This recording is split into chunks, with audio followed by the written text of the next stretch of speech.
para hablar con alguien que, como lo hemos dicho desde el primer momento, injustamente estaba detenido, más allá de la causa penal que tiene en trámite y de su responsabilidad o no respecto de los hechos.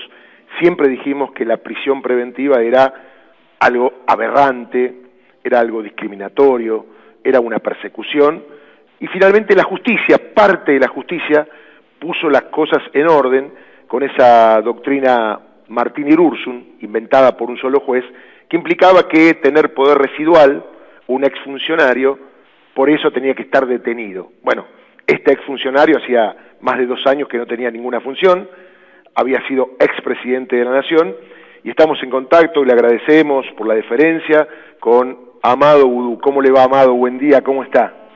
¿Cómo está, Darío? Muy buen día. Bueno, ¿cómo ha sido estamos, volver a casa?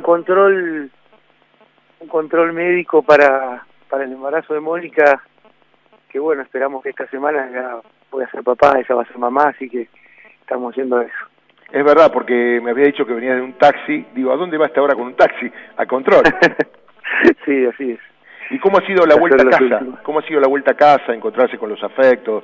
Bueno, con mucha emoción, con mucha alegría, con muchas ganas, y también con un sabor amargo de todas las compañeras y compañeros que quedan detenidos injustamente al mismo tiempo, ¿no? Y bueno, y viendo todas las cosas que están pasando en la República Argentina. Amado, ¿tenías contacto con alguno de ellos? ¿Los veías? Sí, nosotros tuvimos primero contacto con los que estaban adentro del penal, pero también fue muy importante la visita de compañeras y compañeros que realmente se convierte en algo inolvidable para toda la vida, ¿no? Porque para quien no tiene libertad, recibir una visita es un momento realmente inolvidable. Y vos no sos abogado, pero le habrás preguntado a tu abogado, ¿por qué me meten preso si yo tengo causas abiertas hace un montón de tiempo, me presento a derecho, me están haciendo un juicio oral y público donde todas las semanas yo voy a tribunales, casi a un par de pisos del despacho de Ariel Lijo? ¿Qué explicación te dio tu abogado o qué entendés que pasó? Mira, yo creo que en estas cosas la explicación se la tenía que dar yo a él, porque escapa de toda la lógica jurídica y toda la lógica de lo que es el derecho. Yo tenía claro que es una situación política, como en todos los casos que estamos viendo, ¿no? Sale del marco del derecho y tiene que ver con explicaciones puramente políticas del tiempo que está pasando y la persecución no solo a las personas me parece que en esto somos instrumentos, es la persecución a 12 años. Un importante dirigente que me visitó en el penal de Seiza me decía, mira, hay que pensar que en la historia argentina no hubo 12 años del movimiento nacional y popular como fue la época de Néstor y Cristina. Todas las otras fueron interrumpidas con golpes o en los tiempos de la organización de la Argentina directamente con asesinatos. Entonces nosotros también estamos pagando esa factura frente a los poderosos. Y bueno, si es por eso, bienvenido sea, porque tiene que ver con las convicciones, tiene que ver con creer en lo que uno hace, tiene que ver con combatir un sentido común que quiere explicar al pueblo argentino que no tiene que tener salario, que no tiene que tener jubilación, que tiene que pagar la luz más cara, que no puede tener vacaciones. Y nosotros creemos todo lo contrario, creemos que este país hermoso, este país que hay que seguir construyendo, tiene lugar para los 40 millones, no para unos poquitos. Y esos 40 millones tienen que poder irse de vacaciones, tienen que poder jubilarse, tienen que poder tener trabajo. Entonces me parece que yo más le explicaba al abogado lo que estaba pasando que el abogado a mí, más allá del trabajo espectacular que lleva adelante Eduardo Urañona y Alejandro Bisbal en todo lo que es la defensa jurídica, me parece que escapaba a lo jurídico, ¿no? Ahora, Amado, Ariel Lijo tiene estas nuevas causas. ¿Qué explicación te dio a la hora de decirte que quedabas detenido?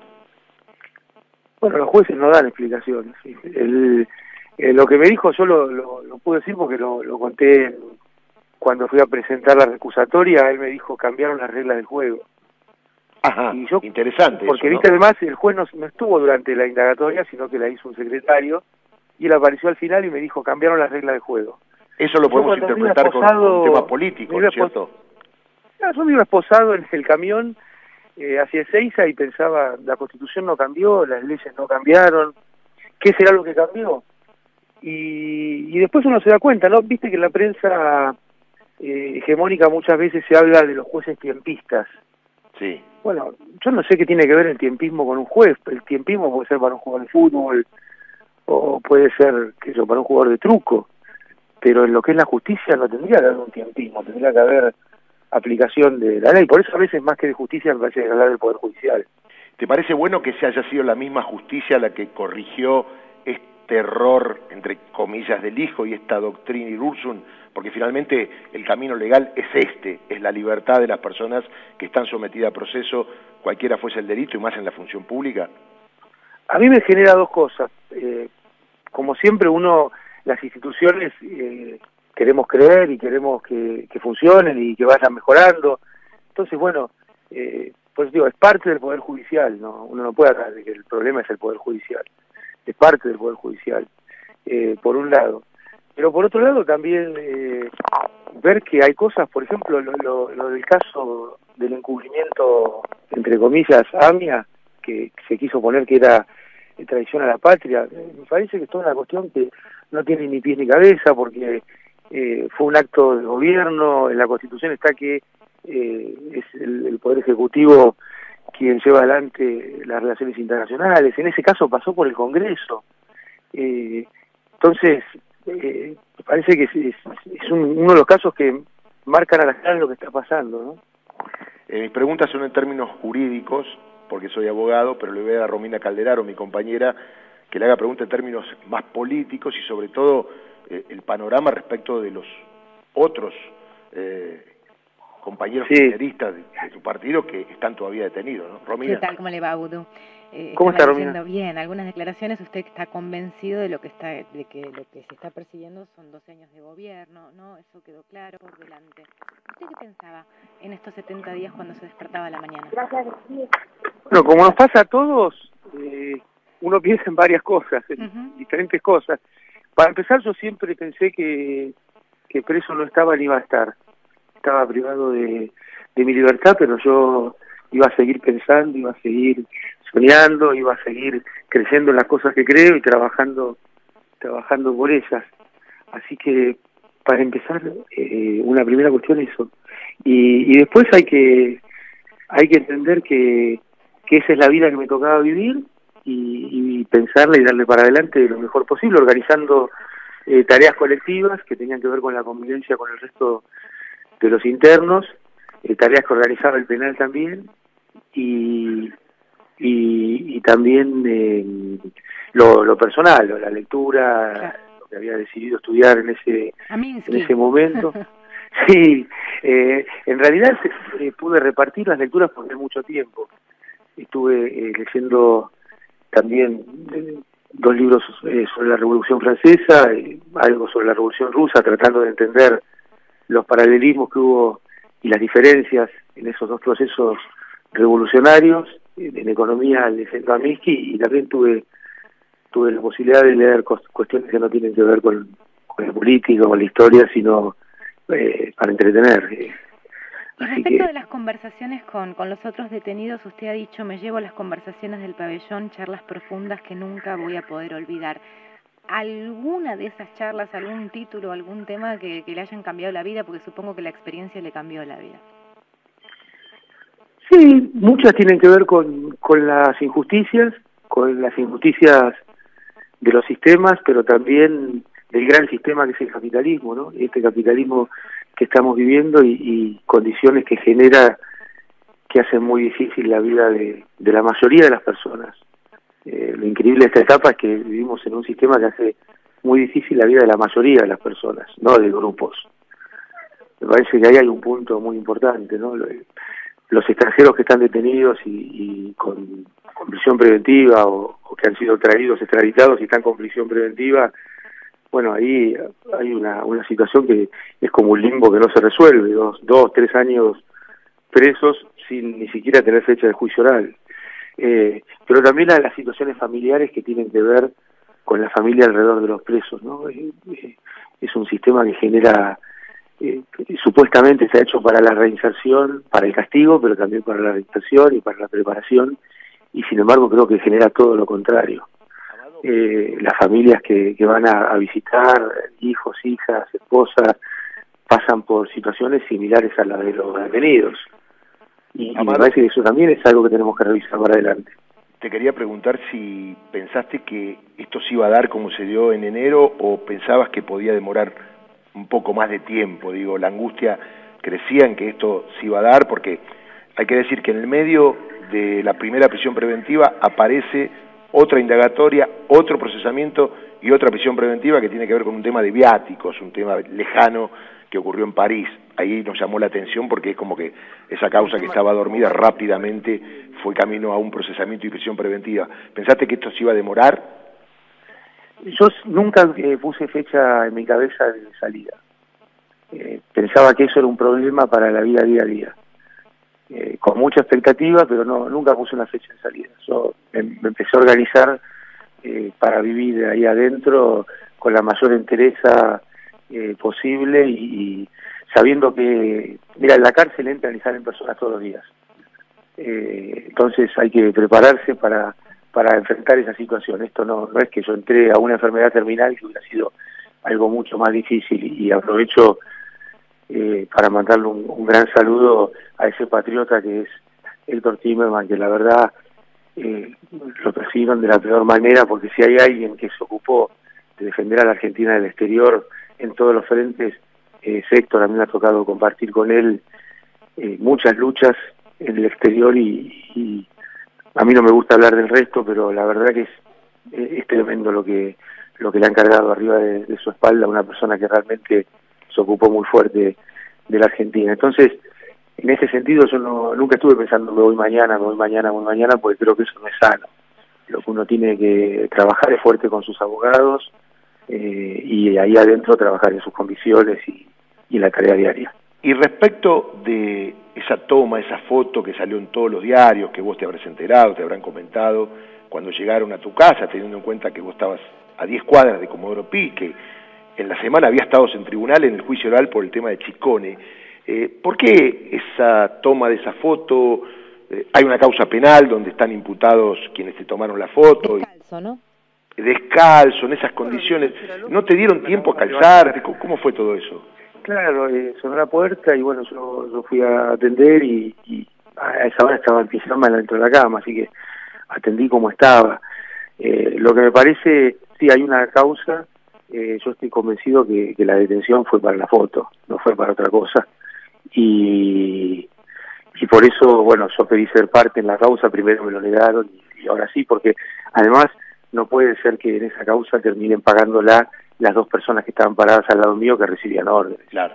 Esto alguien lo orquestó y no puede ser que siempre se corte por lo más delgado. Esos son trabajadores de una institución de la República Argentina y me parece que ni la institución ni los trabajadores son los responsables.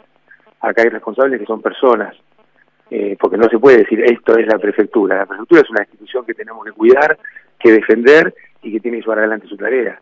Alguien hizo que eso pasara, alguien o en el Poder Judicial, porque el juez es el director de todo el proceso y él es el responsable, o sea que él o lo provocó o lo dejó pasar, o alguien que está en la dirección política de las fuerzas, porque la persona que estaba a cargo del operativo permanentemente recibía llamados telefónicos con nerviosismo, y bueno, yo le dije, bueno, no hacen falta estas fotos, yo le estoy diciendo que no me voy a resistir a nada, así que no hacen falta, era como si fuera un trofeo de casa, ¿no?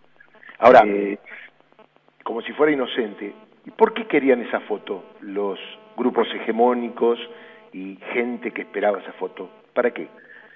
Yo creo, mira, que vivimos en una época de imágenes y me parece que esa imagen tiene primero con agarrar a un kirchnerista y ponerlo ahí y denostarlo. Pero hay algo que es más grave y más profundo, que es la creación de sentido común. En la Edad Media te ponían el San Benito, o uno ve en la serie, cuando ponen a alguien y lo hacían caminar desnudo por la plaza pública y le tiraban manzanas y cebollas.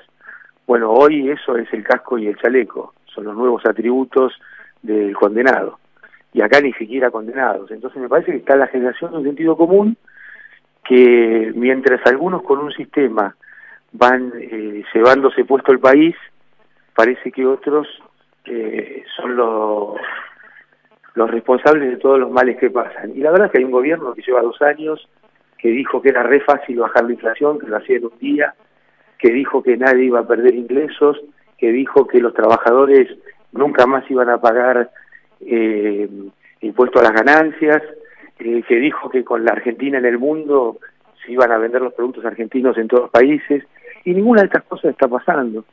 Entonces me parece que eso tiene que ver con la foto, ¿no? Y no es la foto, son las fotos. Claro, claro. Porque hemos tenido un concurso de modelos de chaleco y casco.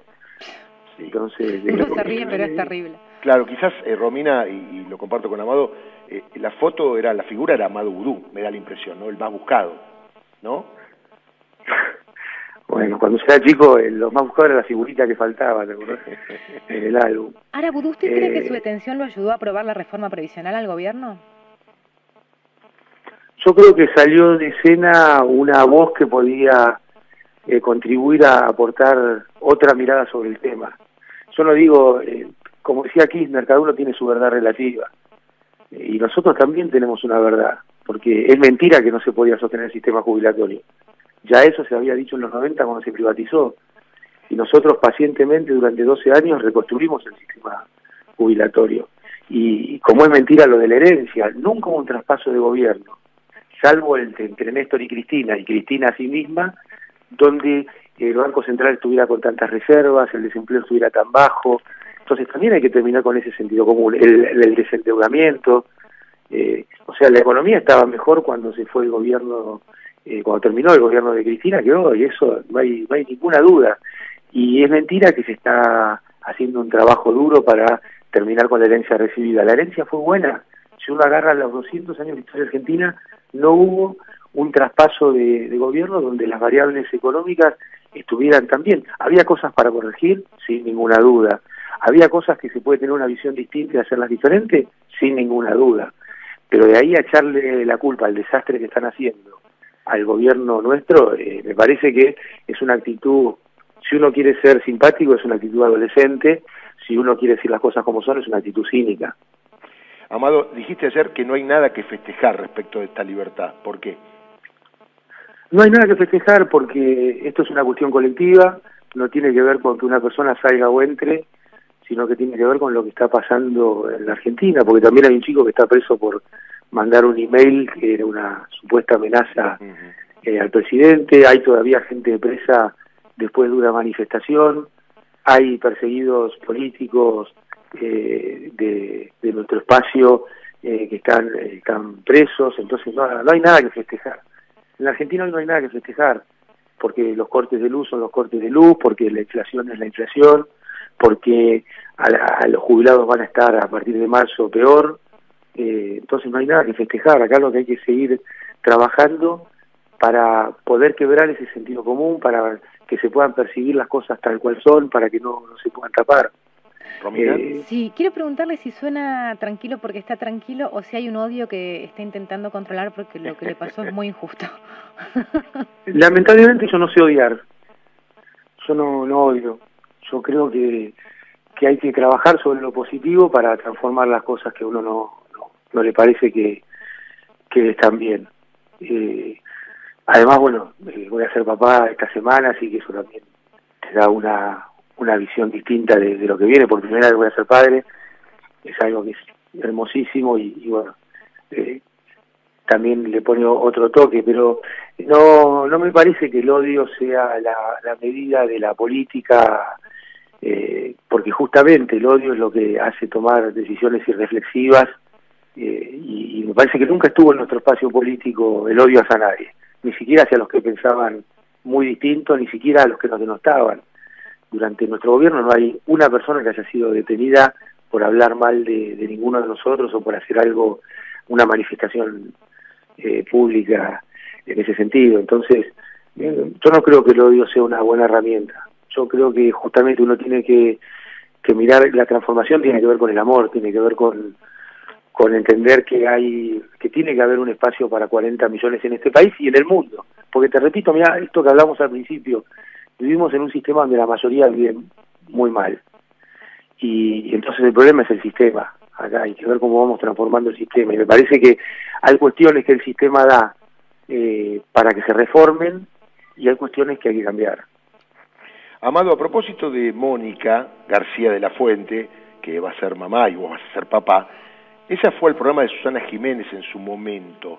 ¿Tuviste de acuerdo, Sí. no tuviste de acuerdo? La acompañó el abogado Gañona. ¿Qué pensaste en aquel momento?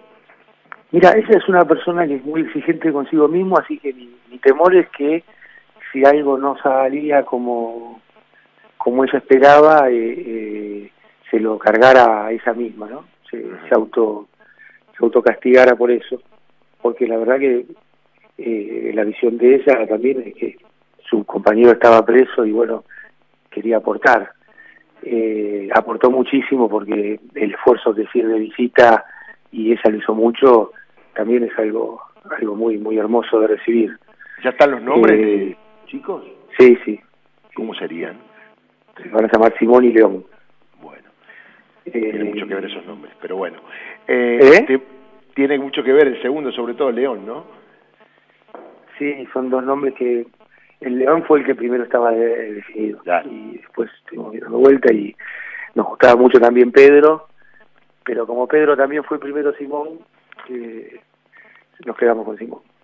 Te mando un abrazo grande, disfrutá de la libertad, seguí defendiéndote como corresponden los expedientes. Y a propósito, ¿va a ser política Vudú? ¿Se retiró de la política? ¿Lo retiraron? ¿Está en la política? Yo ahí me siento troilo, ¿viste? No, nunca se puede volver donde uno se fue. Siempre está volviendo, la frase de Troilo, si siempre estoy volviendo. Ya dejamos con ese título te saludo y te agradezco, Bueno, buen parto para la familia. Muchas gracias. Bueno, ahí está. Romina creo que fue la nota del día.